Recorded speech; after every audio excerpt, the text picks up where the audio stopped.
গল্পের দেশে তোমাকে আবারও স্বাগত। আজকে আশাপূর্ণা দেবীর যে ছোট গল্পটি পাঠ করব সেটি হলো চাবি। গল্প পাঠে আমি দীপালি।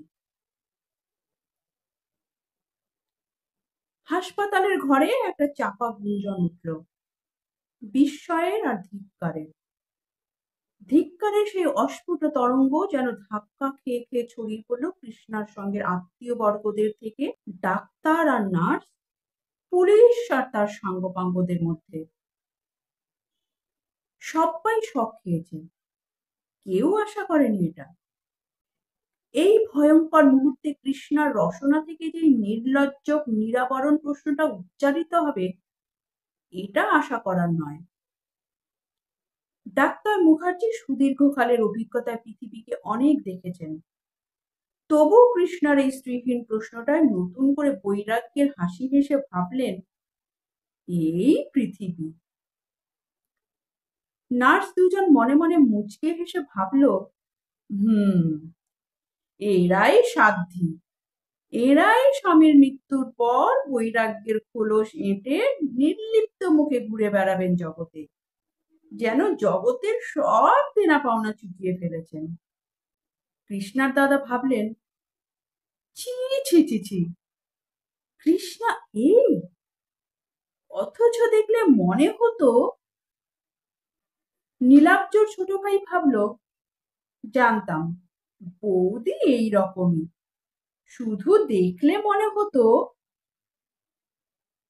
কিন্তু কৃষ্ণা কথাটা উচ্চারণের সঙ্গে সঙ্গে সে কি নিজেই বুঝতে পারল না, একটা অনুচ্চারিত ধিক্কারের তরঙ্গ বয়ে গেল ঘরখানা ভরে, বয়ে গেল ঘর থেকে বাইরে, ইথার তরঙ্গে মিশে গিয়ে সেই ধিক্কার ছড়িয়ে পড়ল দিক দিগন্তরে, ব্যক্ত করে ফেলল পৃথিবী, আচ্ছন্ন করে দিল আকাশ।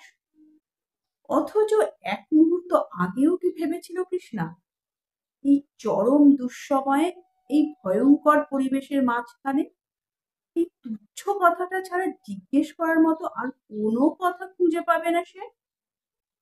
কিন্তু আগে থেকে কি বা বলা যায়? দুপুরবেলা নিত্য নিয়মে লেটার বক্সটা খুলতে গিয়ে কৃষ্ণা যখন চাবির রিংটা হাতে নিয়ে অবাক হয়ে দাঁড়িয়ে পড়েছিল, তখন কি ভেবেছিল এই তুচ্ছ বিষয়টাই তার জীবনে চরম বিস্ময় হয়ে থাকবে? ভেবেছিল কি এই সামান্য ব্যাপারটাই তার সমস্ত আকাশ আচ্ছন্ন করে দেবে? রিংয়ের প্রত্যেকটি চাবি ৫-৭ বার করে দেখেছিল কৃষ্ণা, কিছুতেই বিশ্বাস হচ্ছিল না বলে একটি একটি করে গুনে দেখেছিল চাবিগুলো। তারপর নিঃসন্দেহ হয়েছিল, না, লেটার বক্সের চাবিটা রিংয়ে নেই, রিং থেকে খোয়া গেছে সেটা। অথচ কি করে গেল? কেউ খুলে না নিলে নিজে নিজে খুলে পড়তে পারে না নিশ্চয়ই, কিন্তু কে নেবে? লেটার বক্স সম্বন্ধে কৌতূহলী হবে এমন কে আছে এ বাড়িতে? চিরকালের চাকর নন্দলাল আর চিরদিনের বামুন ঠাকুর হরিনন্দন, এদের কথা উঠতেই পারে না। নতুনদের মধ্যে বাসন মাজা ঝিটা, কিন্তু সদ্য দেহাত থেকে আবির্ভূতা অষ্টাঙ্গে উল্কি আঁকা বুড়ি সুভদ্রাকে এ প্রসঙ্গে সন্দেহ করতে গিয়ে হেসে ওঠা ছাড়া আর কি করা চলে? লেটার বক্স সম্বন্ধে কৌতূহলী হবে এমন কে আছে এ বাড়িতে? চিরকালের চাকর নন্দলাল আর চিরদিনের বামুন ঠাকুর হরিনন্দন, এদের কথা উঠতেই পারে না। নতুনদের মধ্যে বাসন মাজা ঝিটা, কিন্তু সদ্য দেহাত থেকে আবির্ভূতা অষ্টাঙ্গে উল্কি আঁকা বুড়ি সুভদ্রাকে এই প্রসঙ্গে সন্দেহ করতে গিয়ে হেসে ওঠা ছাড়া আর কি করা চলে? আর তো বাড়িতে থাকার মধ্যে আছে ৩ বছরের ছেলে খোকন বুড়ো এবং শেষ পর্যন্ত নীলাব্জ। তার প্রতি সন্দেহটাও হাসির ঘরে জমা দেওয়া ছাড়া আর তো কিছুই করা যায় না। কি মনে করা যায়? বিশেষ কোনো প্রয়োজনে তাড়াতাড়ি নিয়ে গেছে, কৃষ্ণাকে বলার অবসর হয়নি, এমন কথা ভাবা যায় না। নীলাব্জর জীবনে এমন কি প্রয়োজন আছে যা কৃষ্ণার অজ্ঞাত? তবু কৌতূহলের একটা সীমা থাকা উচিত অসহিষ্ণুতার মাত্রা। লেটার বক্সের চাবিটা কি হলো? এই কথাটুকু জিজ্ঞেস করতে কেউ ভর দুপুরে স্বামীর কর্মস্থলে ফোন করতে বসার ঝঞ্ঝাট পোহায়? গহনার বাক্সের কি লোহার সিন্দুকের চাবি হলেও বা কথা ছিল। এই চাবিটার জন্য কৃষ্ণারও কোনো কাজ আটকাচ্ছে এমনও নয়। জরুরি কোনো চিঠির প্রতীক্ষা করছে কৃষ্ণা, তাও নয়। হয়তো বাক্সের তালাটা খুললে দেখা যাবে চিঠি আসেনি একটা। তবু কৃষ্ণা সেই ঝঞ্ঝাট পোহালো। অফিস ঠিক নয় নীলাব্জোর, দোকান, বিরাট এক স্টেশনারি শপ। নীলাব্জোর বাপের আমলের ব্যবসা।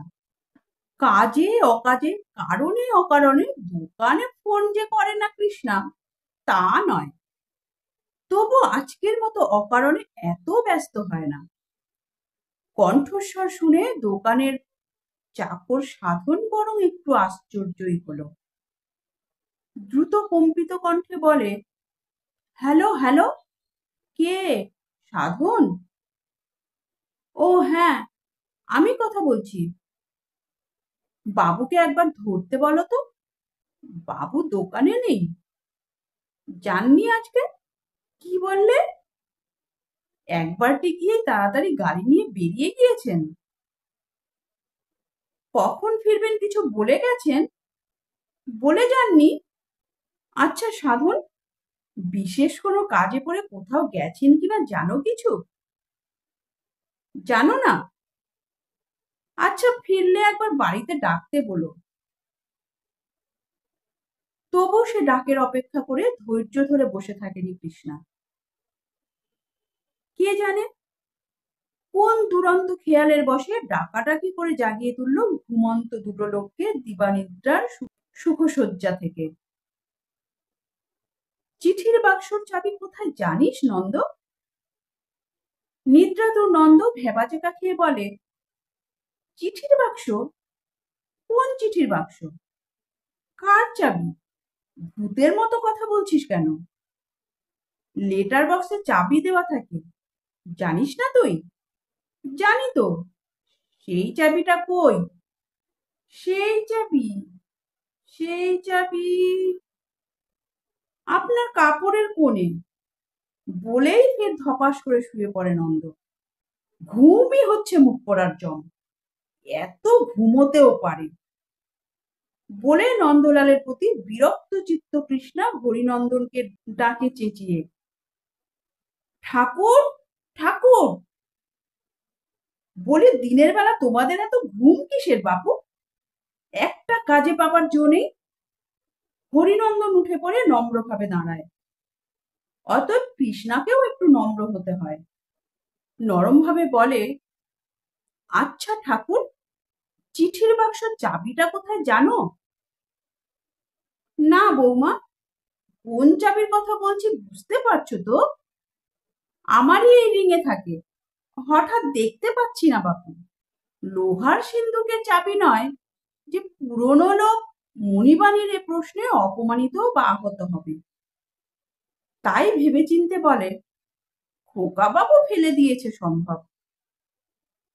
দূর, খোকা বাবু খুলবে কি করে? বলে চলে যায় কৃষ্ণা।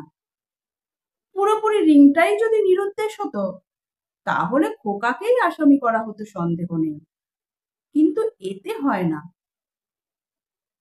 দোতলায় উঠে গিয়ে আর একবার রিসিভারটা হাতে তুলে নিল কৃষ্ণা। তুলে নিয়েই কি ভেবে কে জানে রেখে দিল। থাকবে, আর হইচই করে কাজ নেই, আসুক নীলাব্জ। কিন্তু কিছুতেই কেন স্বস্তি আসে না। ছোট্ট পাতলা একটা পিতলের চাবির চিন্তা কৃষ্ণার দিবানিদ্রার সুখ হরণ করে নিল কেন?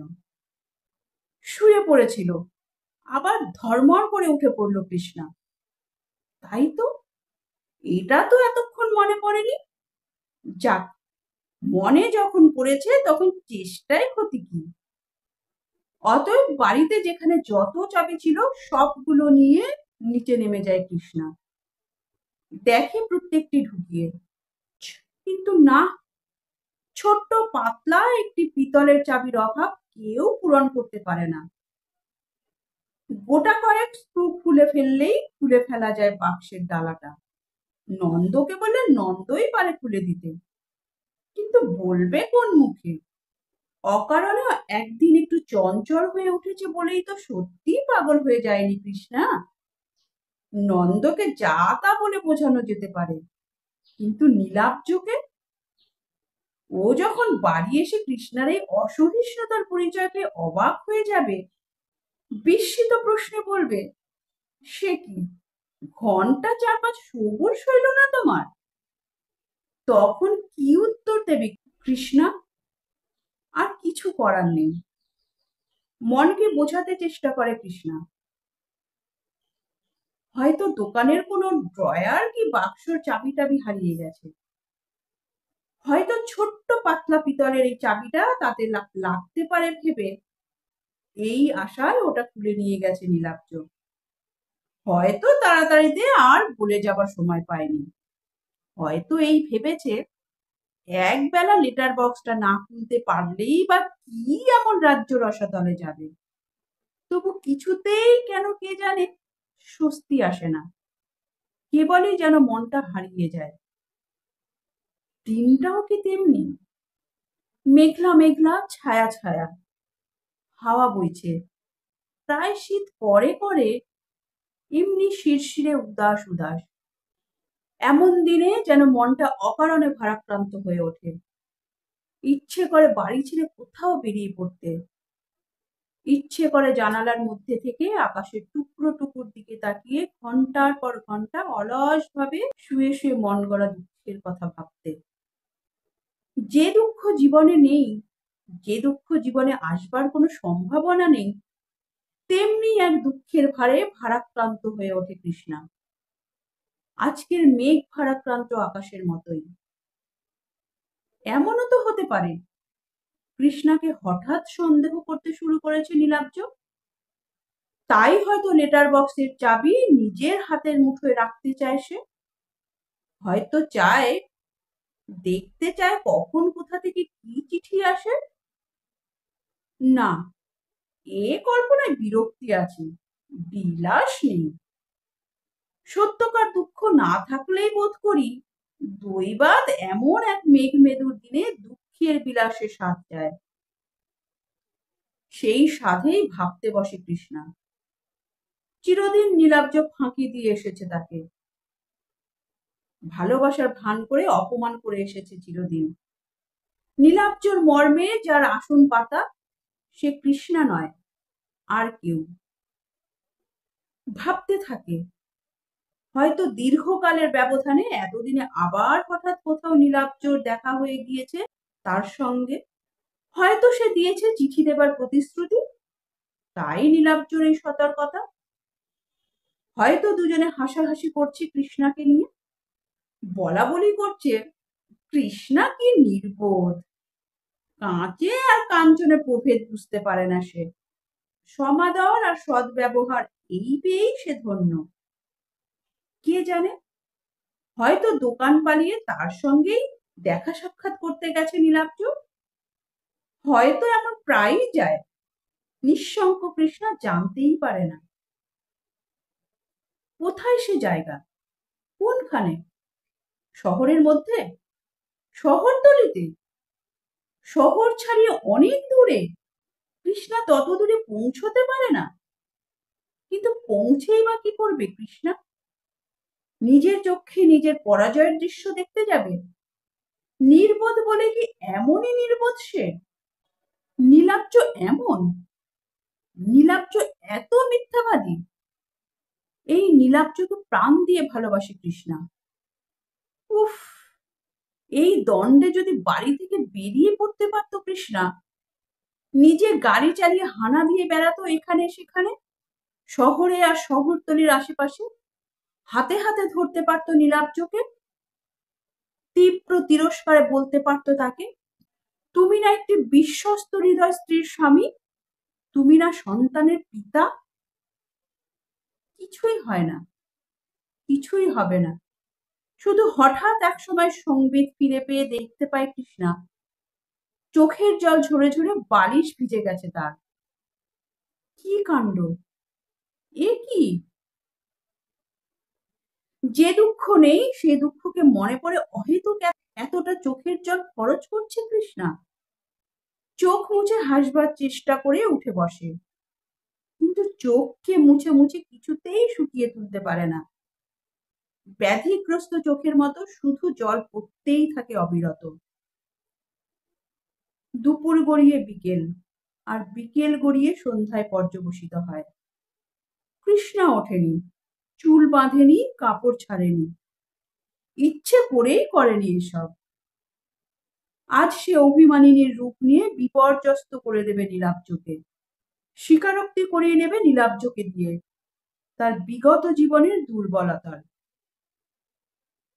অনেক ভেঙেছে, অনেক করেছে, অনেক প্রশ্ন ভেজেছে, কিন্তু আজকেই কি নীলাব্জর যত দেরি?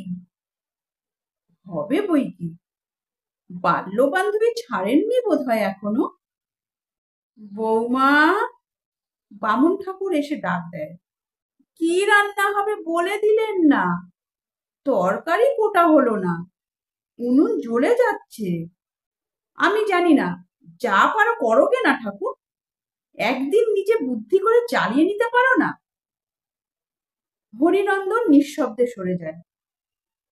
চালিয়ে নিতে পারে না সে? কৃষ্ণার আসার আগে পর্যন্ত চালিয়েছে কে? মা মরা ছেলেকে চালিয়ে নিয়ে বিয়ের চুক্তি করে তুলেছিল কে? হরিনন্দনের কোনো দান নেই? ও নিঃশব্দে চলে যেতেই কৃষ্ণা একটু অপ্রতিভ হয়ে পড়ে।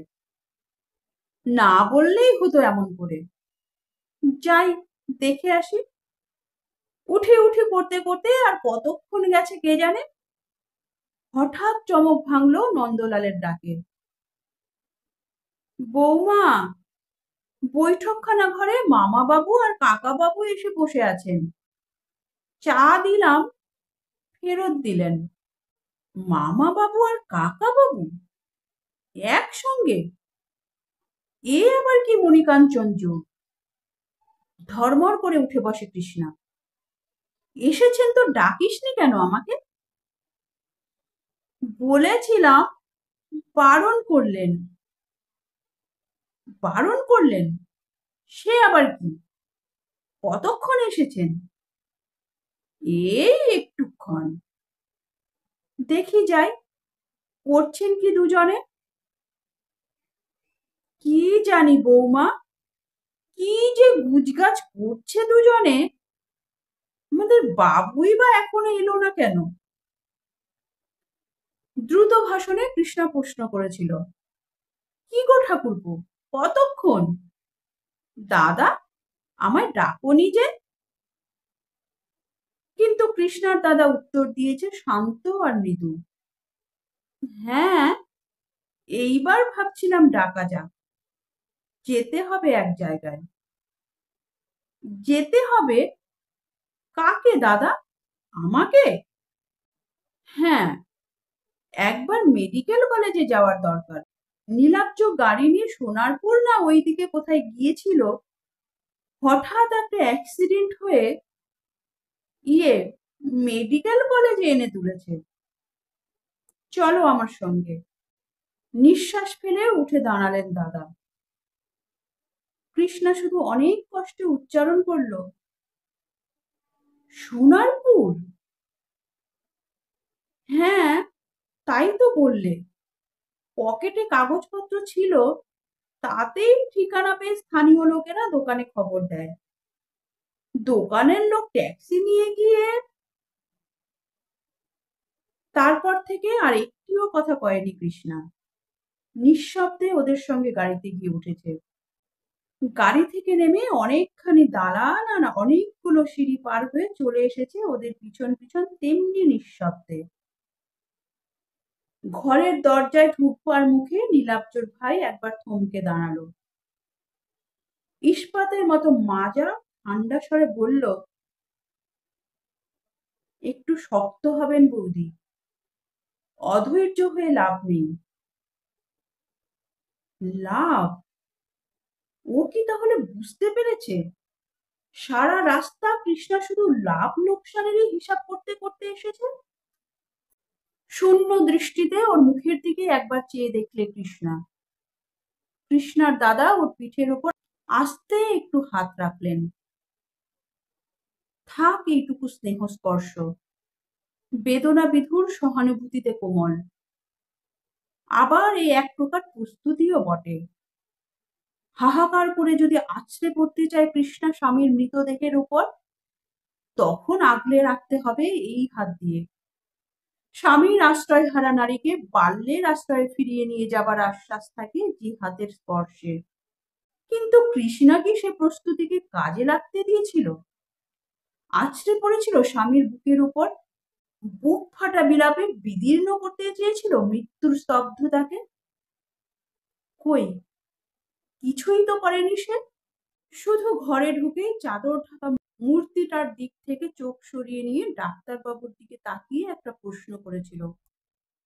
অপ্রত্যাশিত আর নিরাবরণ প্রশ্ন, যে প্রশ্নের সঙ্গে সঙ্গে বিস্ময়ের আর ধিক্কারের একটা চাপা গুঞ্জন ছড়িয়ে পড়েছিল সারা ঘরে, ঘর থেকে বাইরে। প্রশ্নের সুরের মধ্যে ব্যগ্রতাটুকুও ঢাকতে পারেনি কৃষ্ণা। বিনা ভূমিকায় বলে বসেছিল, ওকে যখন প্রথম পেয়েছিলেন ওর পকেটে একটা চাবি দেখেছিলেন, ছোট্ট পাতলা পিতলের চাবি একটা। নমস্কার, কেমন লাগলো আজকের গল্পটা? যদি ভালো লেগে থাকে তাহলে লাইক করে দিও এবং তোমার প্রিয়জনদের সঙ্গে প্রচুর প্রচুর প্রচুর শেয়ার করো, এবং আরো এই ধরনের নিত্য নতুন অডিও স্টোরি শোনার জন্য চ্যানেলটির সঙ্গে জুড়ে থাকো।